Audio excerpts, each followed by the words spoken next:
Hey, welcome to the Runaways podcast. My name is Cody, and today we're going to be talking about what are some decks that people can play while they're waiting for the new set to come out that are actually good, that are actually doing really powerful things that other decks are not doing, but almost no one spent any time exploring them.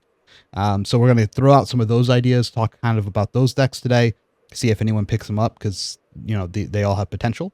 But before we get into that, today we are joined by Lucas. He has come back from his hiatus to talk about some funny decks today. I know we're all on break, basically, from Flesh and Blood. And by break, I mean I've been playing 4 to 6 to 8 games a day. But that's like super light.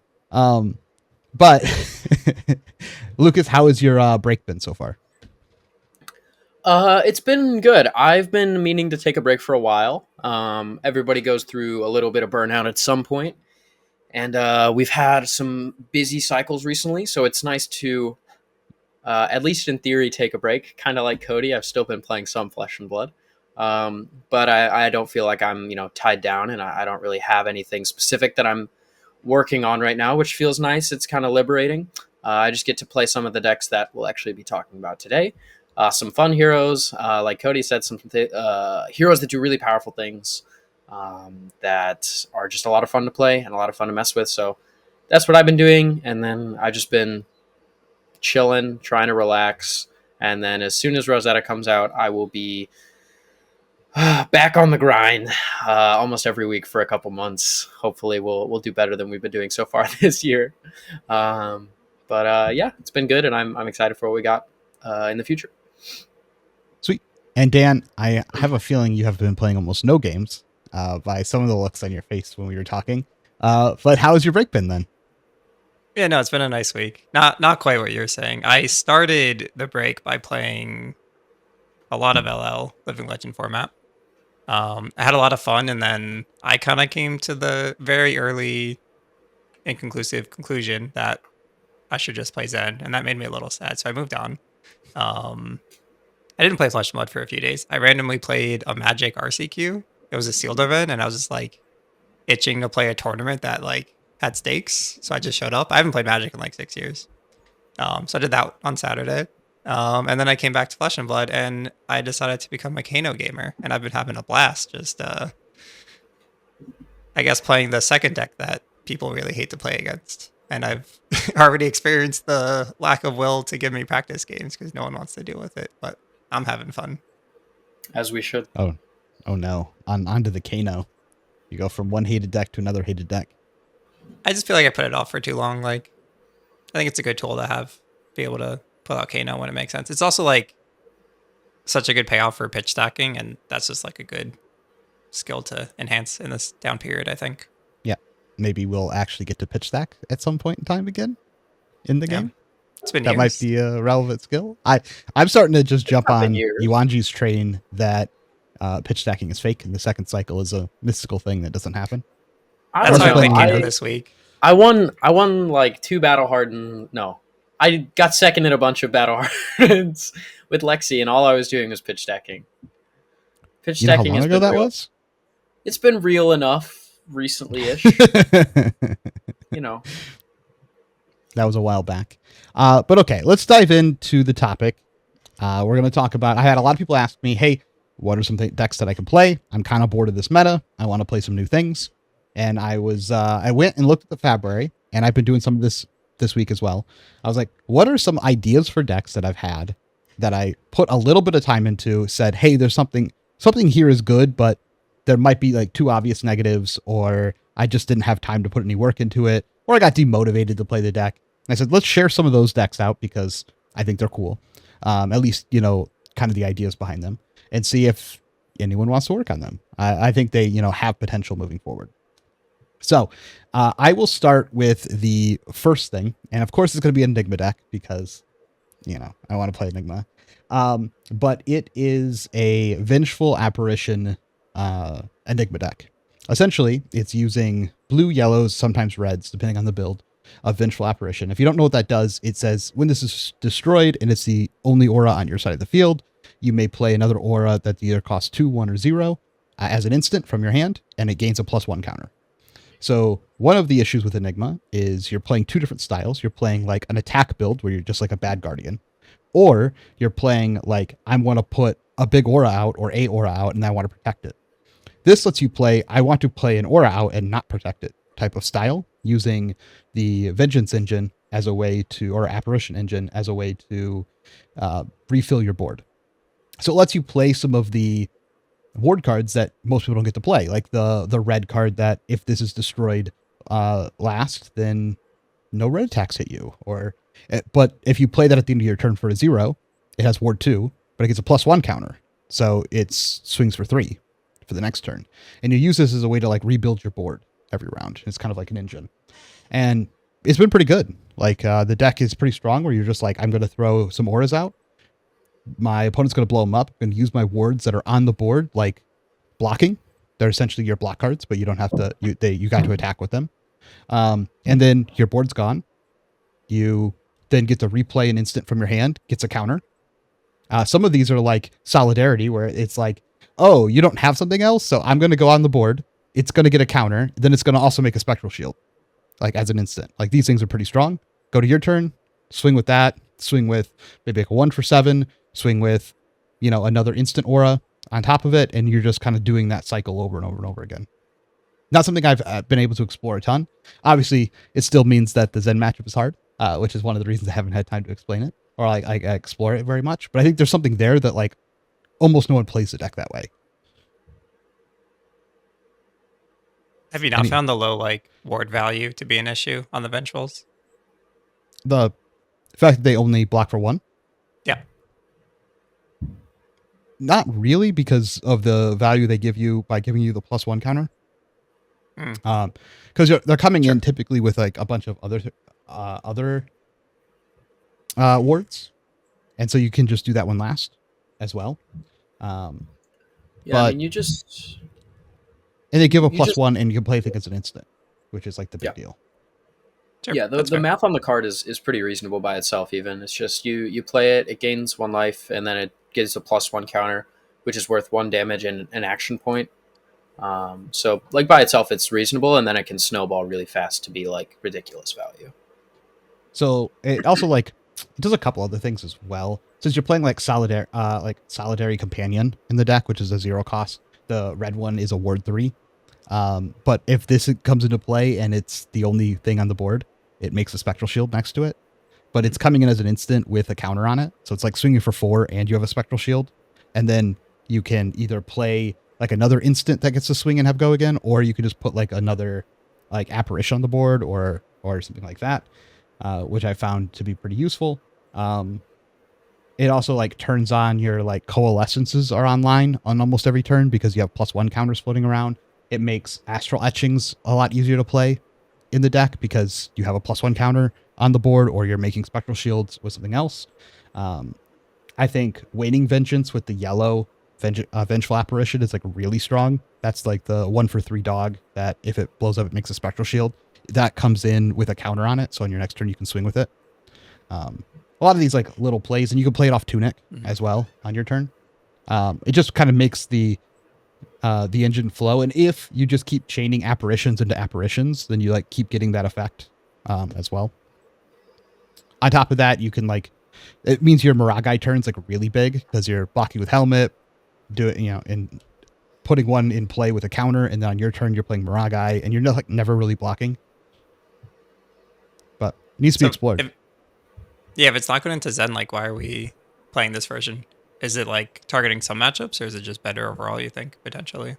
I think it's a different way to look at the deck that could have could be better in the future. It's also less resilient to like having to block or having to have a bunch of block cards in your deck or a bunch of D-reacts in your deck. It allows you to leverage the block off of the cards in a way where you're just playing big hands, and they already are incentivized not to block against you. So you're leveraging the fact that you get to play 4 or 5 card hands essentially every turn, and that's kind of when Enigma feels best, if they're not a bunch of like do nothing cards. And then at any time, if they do block anything, you can always still block out, protect your board. I think it's using a lot of cards that are underutilized, and there might be a way to take this build and transition it into like a fatigue style deck against Zen, where you never swing at them until they run out of cards, essentially. And because you have all these extra like 0 cost ward cards, if they start playing slow to take a turn off because you're not attacking them, you just get to stack the board with more ward cards. So when they eventually do pop off, you have all this protection on the board. Yeah, Zen actually has the problem sometimes. I noticed this in some of our initial Zen builds playing into Enigma, where if they snowball ward like really early, it can actually be kind of hard. Because the Zen deck, while it has really powerful spike turns, you have a lot of turns that are kind of just do nothing, where you're just like 100 wins, spinning wheel kick, weapon, go, or whatever. And so I could see Enigma having some powerful tools where it's like, I'm going to let my Vengeful die and then play 10 ward or whatever it is, and then swing, and then I'll protect it next turn when you have your bad turn. And maybe you can even like snowball that enough with a couple bad draws and just win, right? They can have their 30 damage turn, but if I have 10 ward in play and I'm up 20 life, who cares? So I could see some version of this deck being able to steal wins at a higher rate than a normal Enigma deck does. Because a lot of the like less ward focused ones, they don't really have the ability to snowball. They just like sit there and block 2 cards, throw a thing that's not good enough and pass, and then you just die because it's Zen. I also think 10k is a lot easier to play in this build as well, because you're putting a bunch of things on the board. You're holding your hand more often, which actually means you can pitch to boots more often to like put a 10k in play and swing with it. So I think its high roll potential is just better. It's just like the high roll is like crazy on this deck. It's, you know, turn to turn efficiency can be a little off, or because you're playing on different access, but something that I think is worth exploring that people thought were just like bad draft cards are like actually pretty good in CC. I would encourage people to try and take that engine and play some games with it and see how it feels. Yeah, it seems great for like, excuse me, great for like educational purposes. Just learning different ways to approach the game and that deck specifically, right? I Yeah, love when draft is good. Yeah, definitely not like I mean, as far as I think right now, it's not like the best deck in the game or like even maybe the best Enigma build, but it's like a completely different way to play the deck. That's still it's also a new tool powerful to have access to, right? Yeah, maybe in the future it's like the best way to play the deck, and getting reps now matter. Who knows? Or maybe there's like cards I didn't even think about putting in that make the deck better. That you know, people out there if they want to play could go do.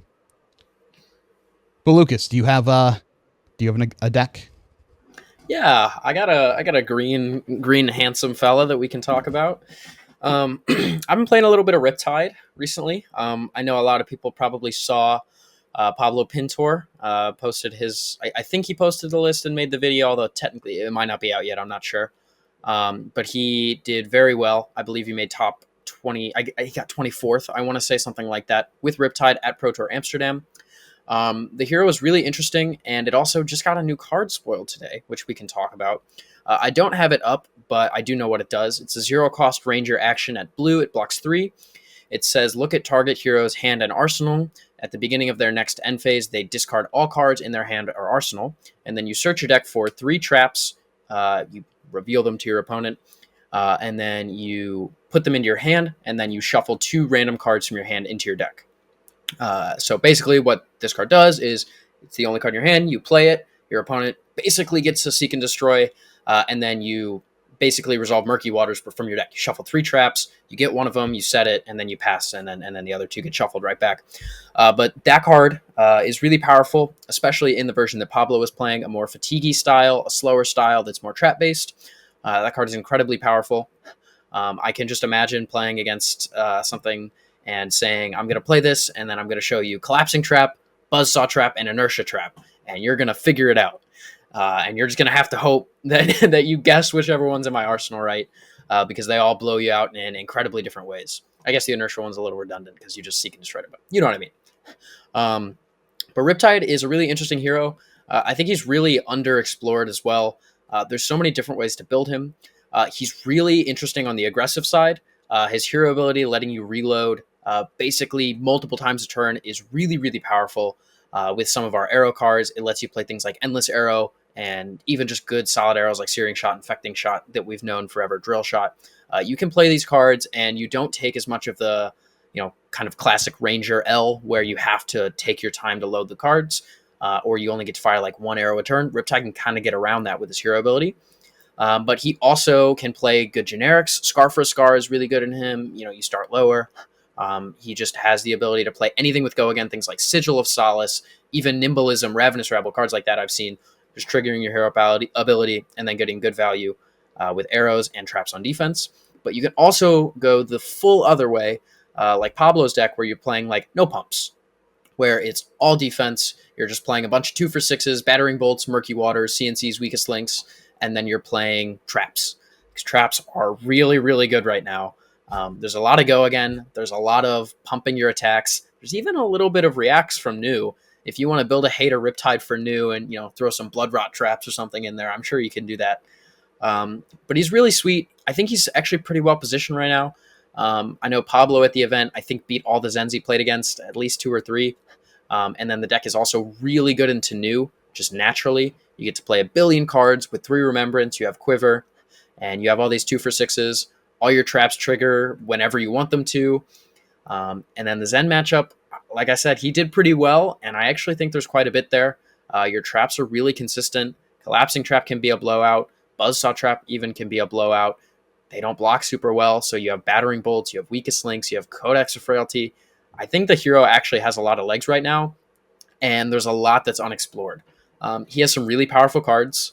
The card we just got spoiled obviously isn't legal yet, but will be legal the next time any of you guys should care. So you can test with that. Reel In is kind of a joke card, I know, but it does some really powerful stuff. It can be a 2-for-1, and it's a blue. In addition to just a lot of different powerful arrows, powerful traps, powerful pumps, and the different combinations and ratios of those, I think, haven't quite been messed with enough. And I think there's a Riptide build out there that should be really, really strong. I actually think Riptide might have the potential to be like the best deck in the format with a little bit of work. And he's such a unique hero with game into so many different things. With his ability to deal 1 damage against Illusionist can be really powerful. He has Go Again. He can go tall. He can go wide. He can go on defense. He can go on offense. He can play a Fridge. He can play a really aggressive equipment suite. This is just a really sweet hero, and I think if you're looking for something to do right now, looking at a lot of different Riptide builds is going to be a pretty good use of your time. Especially because LSS prints a new card form every set, so you'll always, you know, if you're a Riptide main, you'll always have new stuff to go over every single set until we get the, you know, next set with a bunch of traps in it. I mean, I agree. I think focusing on like the fatigue list, it's a little better than you said, because it's actually 2-for-7s. All the arrows are, because you get the +1 off the Dreadbore. And considering the fact that they all cost 2, you're never really loading them with like a reaction on their turn. Sometimes you are if you only have a yellow, but that's pretty rare. Most of the time you're like double trapping and then pitching a blue to load a 2-for-6 arrow, but it gets +1 from Dreadbore, and then you're firing it. They have no... Yep. So almost every card in the deck is like a 2-for-7, which is typical in fatigue type decks because it's slightly above rate.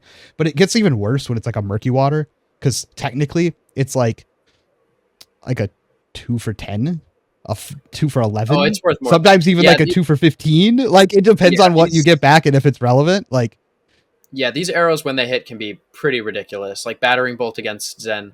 I have a funny anecdote. I usually don't share stories on the pod, but I thought this one was pretty funny. I was just playing against some Talishar random new with the deck, and I played a Battering Bolt, and he you know, looks at his hand, he says, no blocks, I'll play Drop in the Ocean. You know, as you do, I expect him to discard his hand and then, or to show me his hand and then, you know, take nothing and play his turn. And then he shows me Sink Below, hold the line, because I have Dreadbore, so he can't play them. And he discards 3 cards and takes 3 damage. So Dreadbore combined with these really powerful arrows can do some pretty silly stuff sometimes. I think Tripwire Trap is like a hidden gem due to its ability to turn off like on hit effects. I found it's like really good in the Azalea matchup because they almost never have a dollar floating, and then they're just like, look at all my on hits, and you're like, I don't care about your on hits. Like I don't like, oh, you dominated, I'll block with this one, I'll block with 1 from my hand, or even better, I'll block with 1 from my hand, I'll load this in my arsenal, I'll play this one from my arsenal, I'll block for 7, turn off all of your on hits. Like stuff like that's like crazy, and deal 2 damage like from 1 from each trap. Yeah, I think Tripwire Trap is maybe the biggest innovation that they do. It only does 1 damage when you block. Yeah, but if you deal play more the damage off trap, the yeah. But yeah, I think that card's actually a really big innovation. It's kind of a card that a lot of people saw initially in the deck is like, it's whatever. It's kind of clunky. You probably already want Pitfall Traps, so having more traps that have to be in your arsenal feels bad. And then I thought about it. My brain wrinkled a little bit. I did some thought. I was like, UIP this card every once in a while. That's like -3 value. But it's like a 0 for 5 that doesn't use your action point every single time you block with it. Also, correct me if I'm wrong here. It always deals the 1 damage. It always deals the 1 damage. Yeah. It always blocks 4 and does 1. And then sometimes it's insane. Like sometimes blocking an on hit is just like game winning. Prism, for example. Yeah, against Prism, like you said, against Azalea, even against Zen sometimes, blocking a swipe can be huge, huge, huge, huge game. Just off of 1 card. It can do some pretty ridiculous stuff.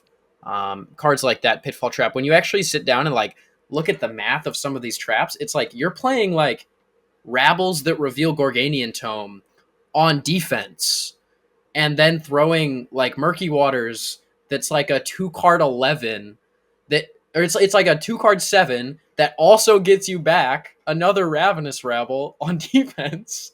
And then next year you play a Battering Bolt and you're like disrupting them every turn. It's pretty ridiculous. It's a really strong hero. Yeah. I also think some of my favorite plays are like when they're coming in with Dominate and you're everything's open and you're just like, I will play a trap from my hand.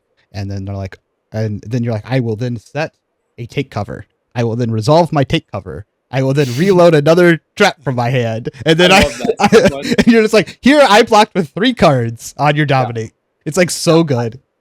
I had some dude play, it was a local of mine, and he was playing Victor, and he played a Macho Grande, and he's at like 3 or 4 or something, and I'm like, take cover from Arsenal, play trap from hand, trigger Riptide, reload, play Pitfall Trap, 3 damage to you, take cover resolve, Tripwire Trap, 1 damage to you, you're dead. Block 12. And he's like, okay, you got it, dude.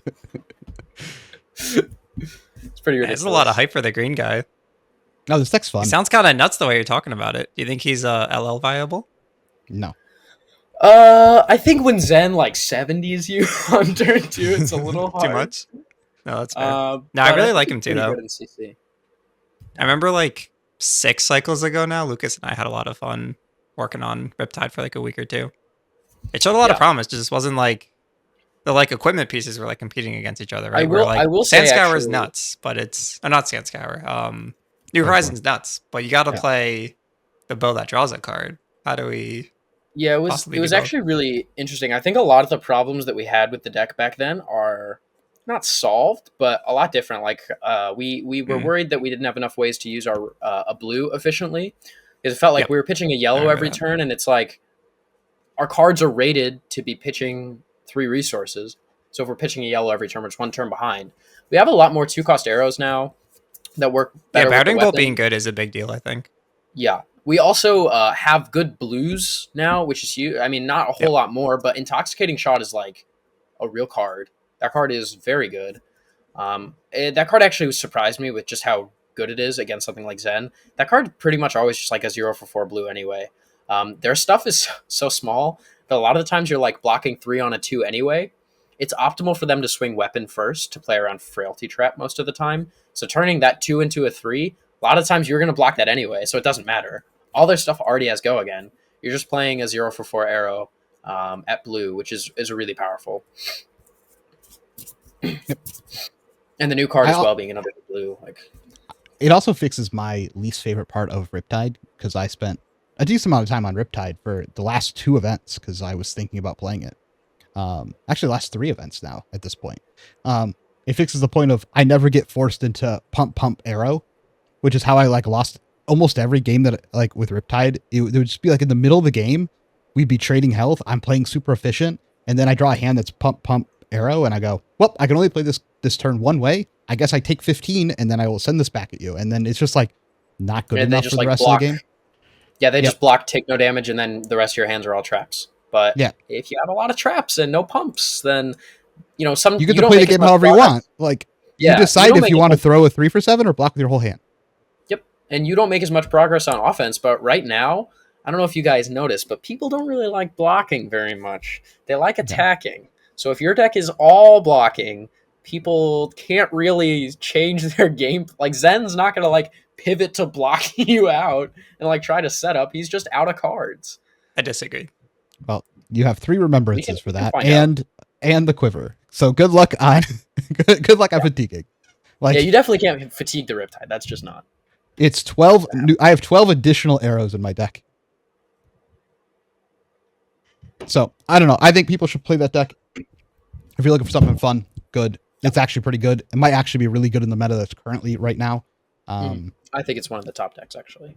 Just don't get crushed by Command and Conquer because it like ruins the stuff. That card is so frustrating. You look at your hand. You have your one arrow in arsenal. You have like Sink Below, Tar Pit Trap, Boulder Trap, and then like some 3 block, and you're like, I'll block 3, take 3, go, set a card. I'll like activate my quiver, set a card, go. Yeah. It's not Are you great. not playing Trench? Oh, sure. Sorry, Don't want that take resource 3, floating? I'll respond to the trigger. There you go. Activate Trench.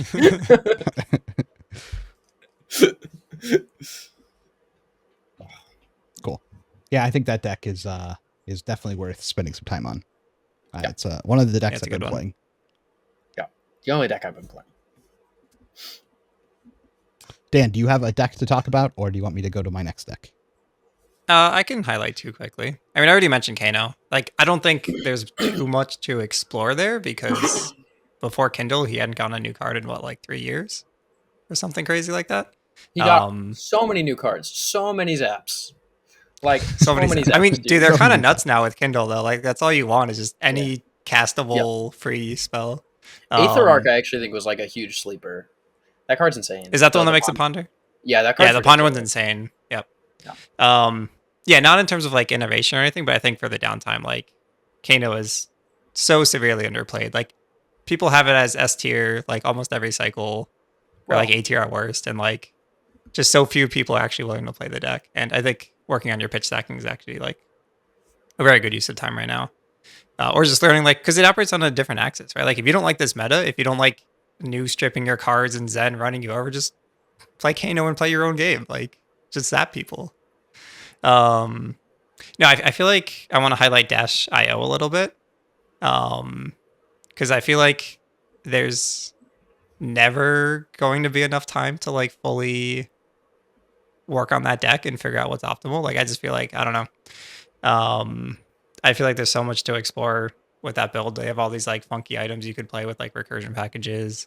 The ceiling's insane if you like stack your boom grenades and your tomes and action points. And I feel like the deck didn't really get explored that much. Like, I think it did a little bit at first, and people were like starting to get some good stuff going, and then you just like couldn't beat Dromai or decks that blocked a lot. And it kind of got dropped. I know it's picked up a bit now, which makes sense. I think it does line up okay into Zen. I'm not convinced they can be consistent enough in the race. You But definitely have tools to beat that matchup, like Boom Grenade and T-Bone and all those cards. Like you can race Zen as well, which is something that pretty much nothing else. Agreed. And they play like the boost cards that don't let you block equipment, right? Which is fun. Yeah. I just think the power ceiling on that deck is like off the charts. Like the ceiling on the deck is just bananas. So if you want to work on something fun and a little funky, I think that's a good pick. Yeah, I watched some game with a Dash IO that played against the Zen, and the Zen's hand is like Art of War, Bond's Descendant, and like Chase the Tail, and he looks over at his boots and his helmet, and he's like, okay, the game's just over. And then the Dash IO plays like 3 outpaces and like passes without swinging gun, and he just like looks down at his hand, he's like, well, here's like 11, go. He just dies next turn, of course. Yeah, agreed. I think Mara has put in some work, and I think it picked up some of the eyes on the deck because it's definitely been a little bit more played.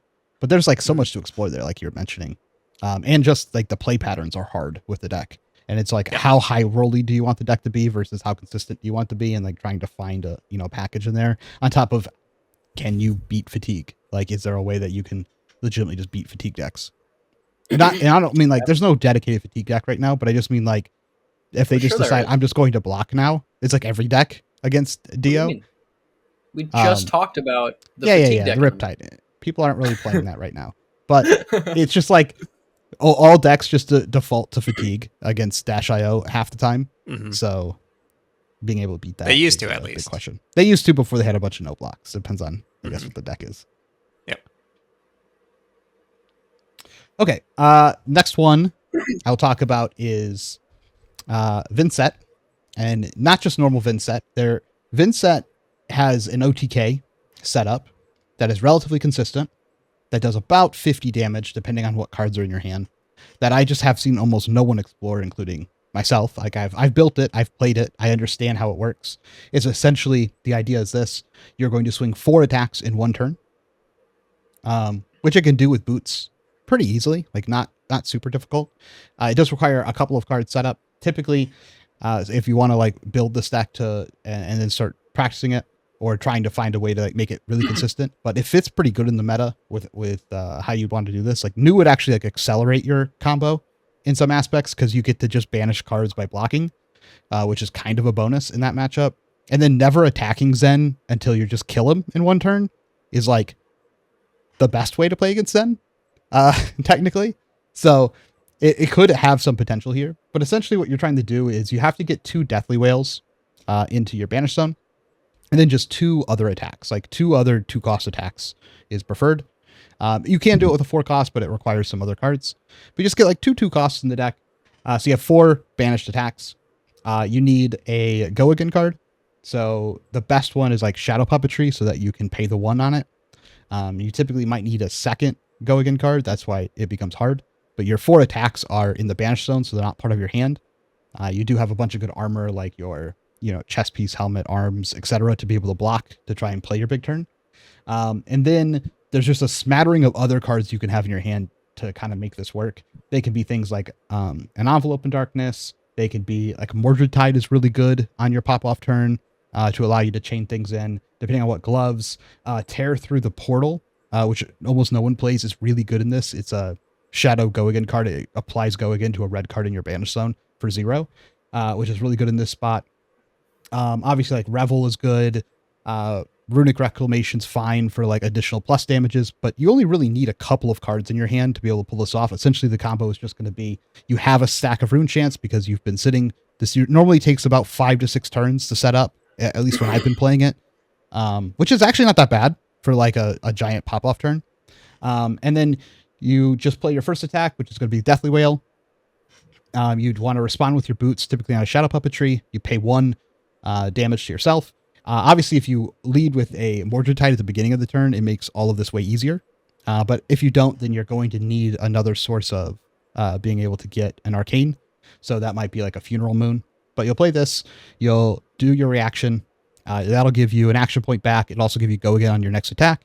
You'll break the chain. You'll get 2 runes back. Then you play like your Funeral Moon that you have, or your Envelope, or whatever else. You'll play your other Deathly Whale, which has Go Again from the Shadow Puppetry. Then you break the chain, you get 2 back. You need 1 more source of Go Again. You play your other 2 for 6, and then you typically get to play your last 2 for 6 because it's either coming from a Maverin Skies or a Revel, or you can break your. You break your Quill Hand for that piece is the other spot to get it guaranteed every time. If you're running like Grimoire and stuff, you can do it off of Read the Runes next. Like there's all these other things that you can do because you're trying to do most of your damage in one turn. So playing things like Grimoire, which you normally can't ever activate, you can actually activate now because they're almost dead. You can play Husk in this matchup to protect because they're almost dead. Like it doesn't matter. So they're either dead on this turn, or you like can try and finish them off with pings in the next couple of rounds because you still have most of your power there. They have to block with like their whole hand. They're not doing anything back to you.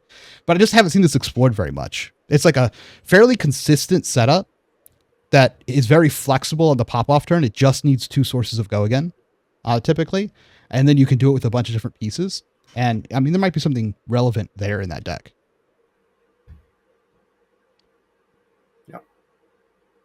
So It's a sweet Sounds idea. cool to me.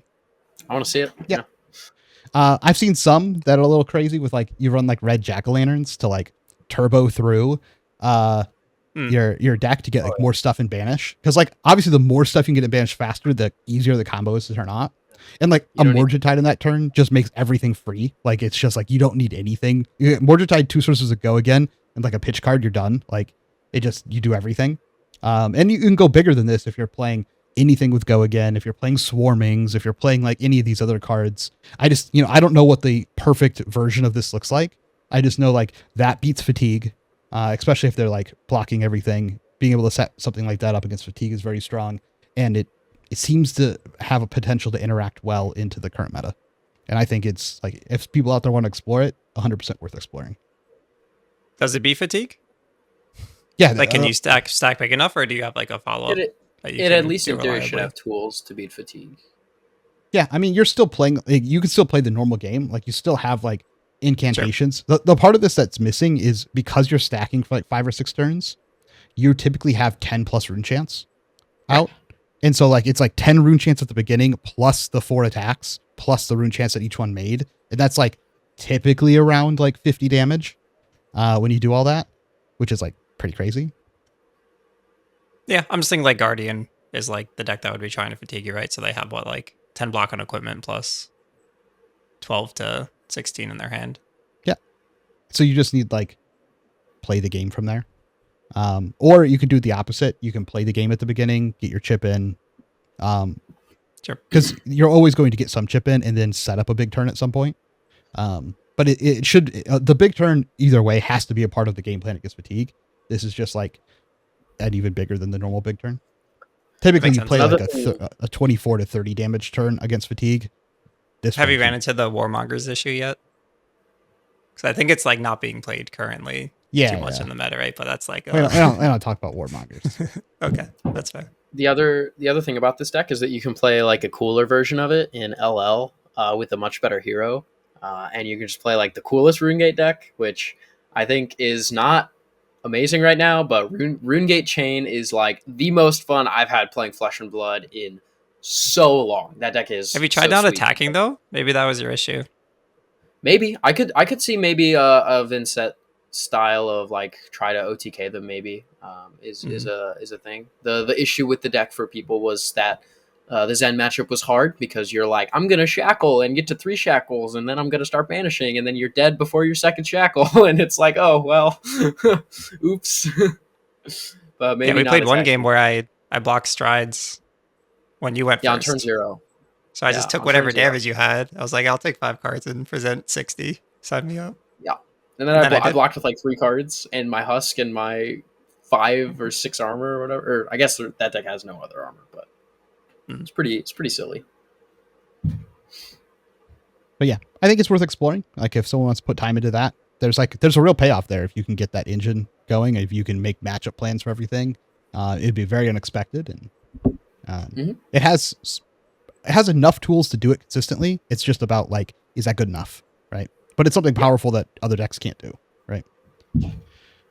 Okay. Any other decks? I think we've given a decent amount of decks with some good thoughts to go play. But anything else, deck wise? I mean, honestly, I think right now there's a lot that you can like try out and kind of go with, because we have such a targetable meta with heroes that are really powerful, but like have pretty obvious weaknesses. I think you can do a lot. Like, I think you can play Betsy and Bravo right now if you want.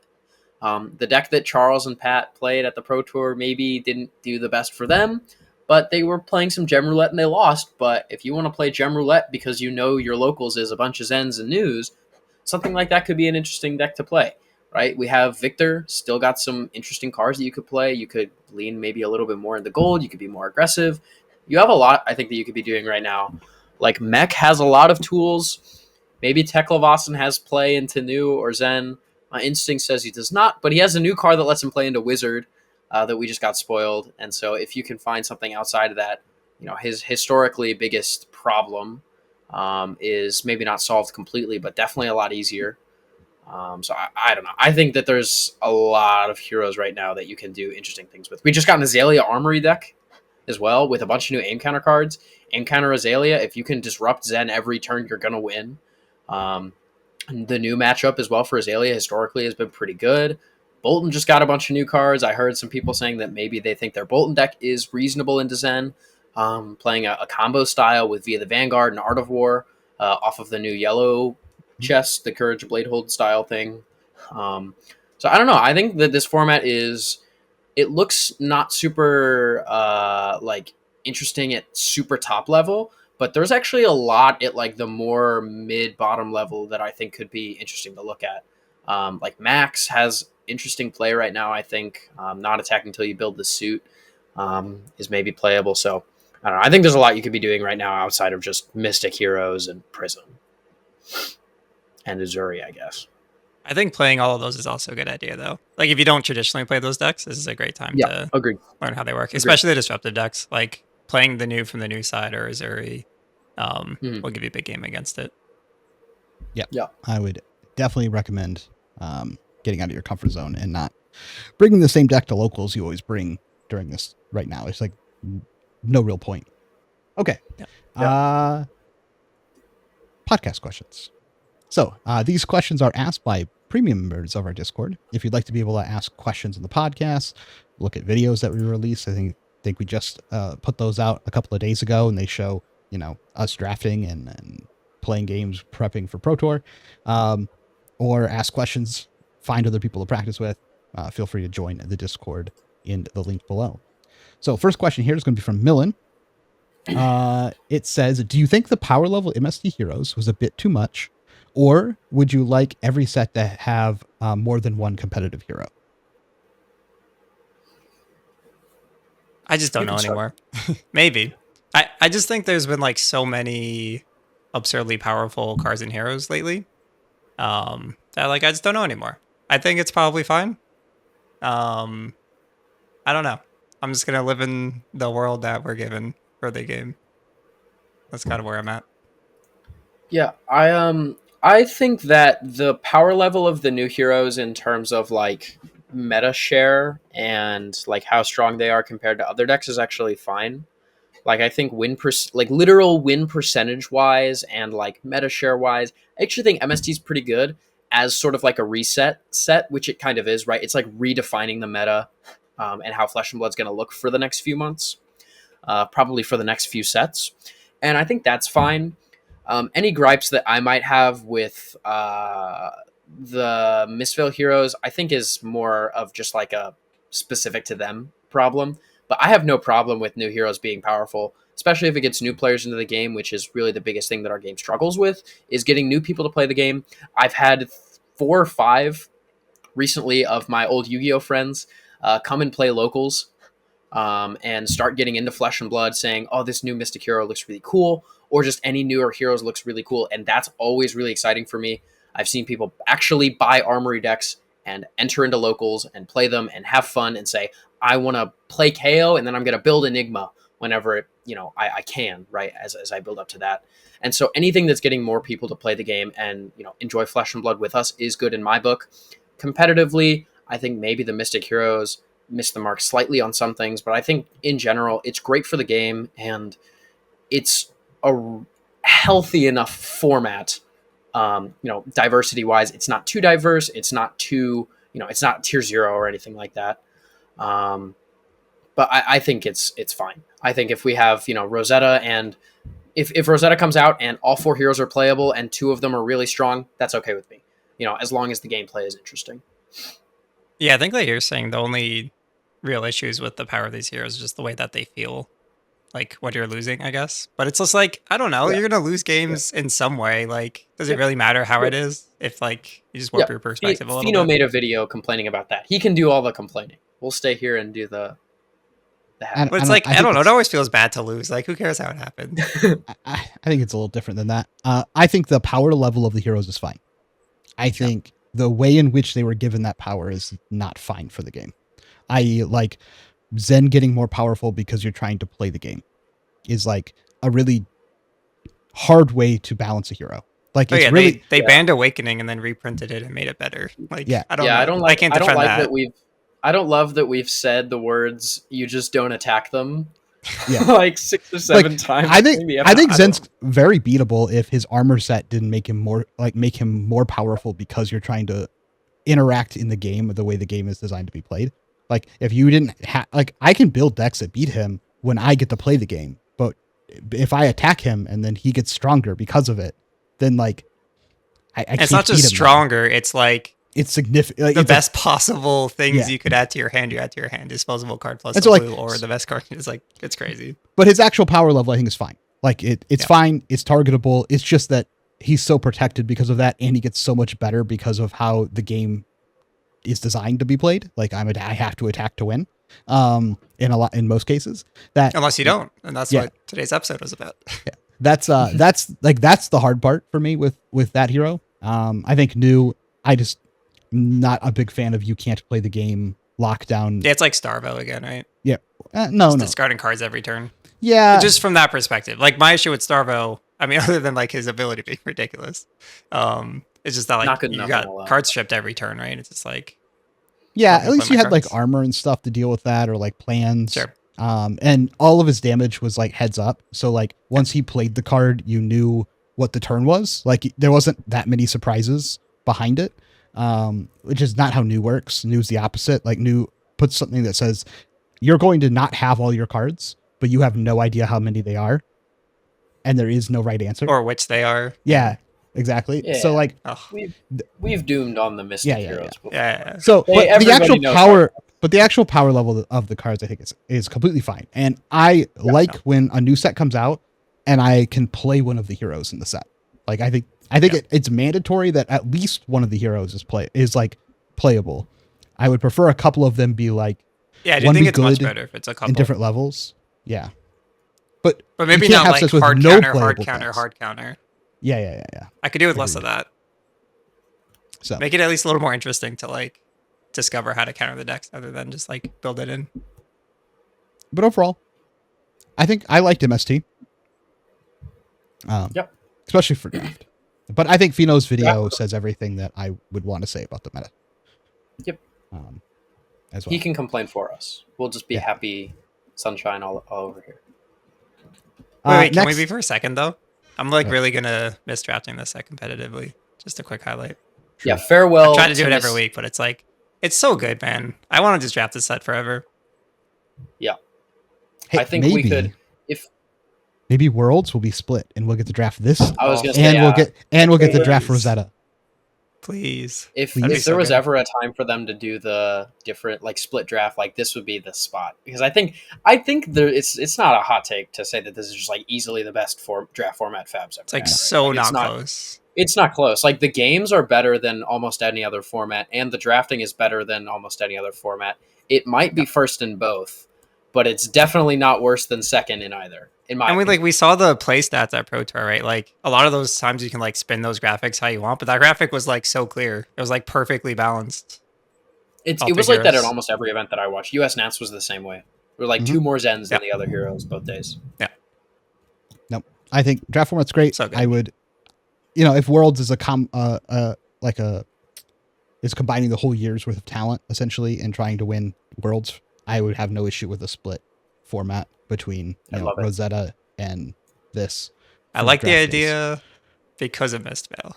I'd be Yeah. a little suspicious. If it was like heavy depending hitters, on if they which- just like threw heavy hitters back in there, I'd be like, Oh, please no. no. I hated heavy. Oh, I hate that format. But yeah. Because it's Misfail, I'd have no issue with it. Okay. Next question here from Rinzo. It says, "What are you guys looking out for in Rosetta?" So, what are you looking for? I will take that out. I'm looking for how to break limited immediately so we can spike Tampa Bay. I'm so excited for Tampa. Like I'm I'm so gonna read all the pumped. comments. Yeah, I'm very excited. I haven't I'm done so- a world premiere since Vegas, like 3 years ago. I've True. never done one. I'm really excited. It's fun, man. It's fun. Especially because they're hiding all the like juicy cards here, so you could. Yeah, all the Sell them Majestics for, like, the 2K. most part. Yeah. I'm curious to see how much is actually spoiled and how much is hidden. Like, and I think it'll for- be very interesting to see like making draft on the fly, a draft plan on the fly, like the night before. Just be like, how do we draft this set? Like, that's What gonna be so I- fun. I'm hoping we What get I the blitz heard- decks before the event. Yeah, what I heard was that spoiler season is going to be mostly commons and rares, and we'll get pretty much all the commons and rares. Okay. But the Majestics is another story, is what I was told. So Guess we'll see. I guess we will. I just know that trip's going to be a lot of fun. One, I love limited callings. I love the heavy hitters event that we did at the beginning of this year. And it'll be fun to be just try and flex that muscle with limited information and limited reps. That's how I like to play. Yep. For constructed though, I'll definitely be looking for the deck that they didn't quite test properly, and plan to exploit that. Hope we're 1 for 1 Runaways. there. So. Ronco asks, can you guys talk about the Fatigue Bravo approach at Amsterdam? What were the game plans or the spice? Well, I'll say this. We didn't play Fatigue Bravo. No one on our team did. It was there, but none of us played it. Yeah, I think it's worth saying that although we didn't play it, we also weren't... There have been times in the past where people have been considering or ended up playing a deck, and we've been like, you shouldn't play this deck, teammate. It's a garbage pile. But we didn't say that for this event. We thought that the deck that Charles and Pat took was pretty good at doing what it was meant to do. They kind of accepted that while the deck was, targeting New and Zen, it was pretty weak into a lot of other stuff. But I do think it was a reasonable choice for the event, especially in the winners day 2 meta. You look at top tables, it was just all Zen and New. So I think it was a reasonable choice. You try to spike the first 4 rounds, and then day 2 goes pretty easily. But to talk about the deck a little bit, let me look up the exact wording of the question. I do want to reiterate, it was not a fatigue deck. Yeah, it was not even. It was no blue attack, so you can beat New, and it was a bunch of disruption, so you could hate Zen. Yeah, it was like it was. I don't know much about it because I was like struggling to get my deck ready and go to Ireland, so I didn't really have the chance to tell them not to play it if I did feel that way. The deck's name I didn't have a way. The deck's name in February is Pummel Bravo. Like, it's not a fatigue deck. They just assumed that because of who. There were some people who brought a fatigue Bravo list, but none of those were people on our team. And I didn't really see. Yeah, I didn't see them do anything either. Yeah, but I was saying that in like early prep, I was saying that like when there's a clear best deck like this, people do crazy stuff. They're like, I'm just gonna fatigue them because they're not gonna be ready. And like it's always gonna happen, I think. So I think if you did pack your like fatigue hate in your Zen deck, it was reasonable. I mean, that's probably not because of meta share, but like there's always going to be the crazy counter strategy, or like out there strategy, even if it's not like correct, it becomes correct, right? If you're not ready for it. Yep. But no, I thought their deck was good. It was Azuri. They basically brought an Azuri type deck where they had 20-something% of the meta they couldn't beat. They just get like a 0% into, but they can beat New and they can beat Zen. And they can beat a couple other matchups here and there. And if they see primarily those matches, they top the event more than likely. And if they don't, then they completely lose the event. And they didn't see enough of those matchups. Like, it's literally the same thing that Shoma did. He brought a deck that may be a little bit more resilient, but I don't really think so. I think they have very similar amount of 0% matchups. Yeah. Yeah, it's just like worse in the Prism. The Bravo deck has like some reasonable play into Prism, actually. That's been my biggest takeaway from playing Kano the past couple days. It's just that there are so many free matchups. Yeah. And so they took the risk. I thought that was a completely fine way to play it. I mean, the person who won also took almost the exact same risk, and it paid off. And sometimes it'll pay off and you win the whole thing, and sometimes it won't pay off and you just like are immediately out of the tournament. It just kind of depends on how the giblet goes. But I thought that choice was completely fine. I understood. Like, that's why no one was like, don't bring this. We're like, no, I think this is fine. Makes sense. If you're willing to take that risk. Last question here is from your brother. It says, and it's his username in here is McNutty, and it says, thoughts on the Ranger card spoiled today. Will it make Riptide top tier? We did talk a little bit about it.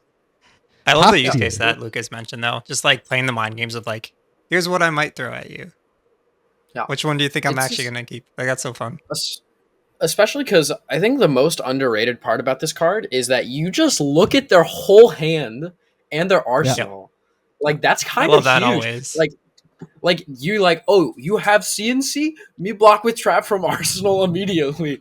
Like, I actually think this card looking at your opponent's hand is huge. I didn't even mention that when I first talked about the card, but Riptide always often has this problem where like, since you're this deck that literally has to block with like 3 to 4 cards sometimes, like you look at your hand of 4 traps and you're like, I literally cannot do anything else with these cards.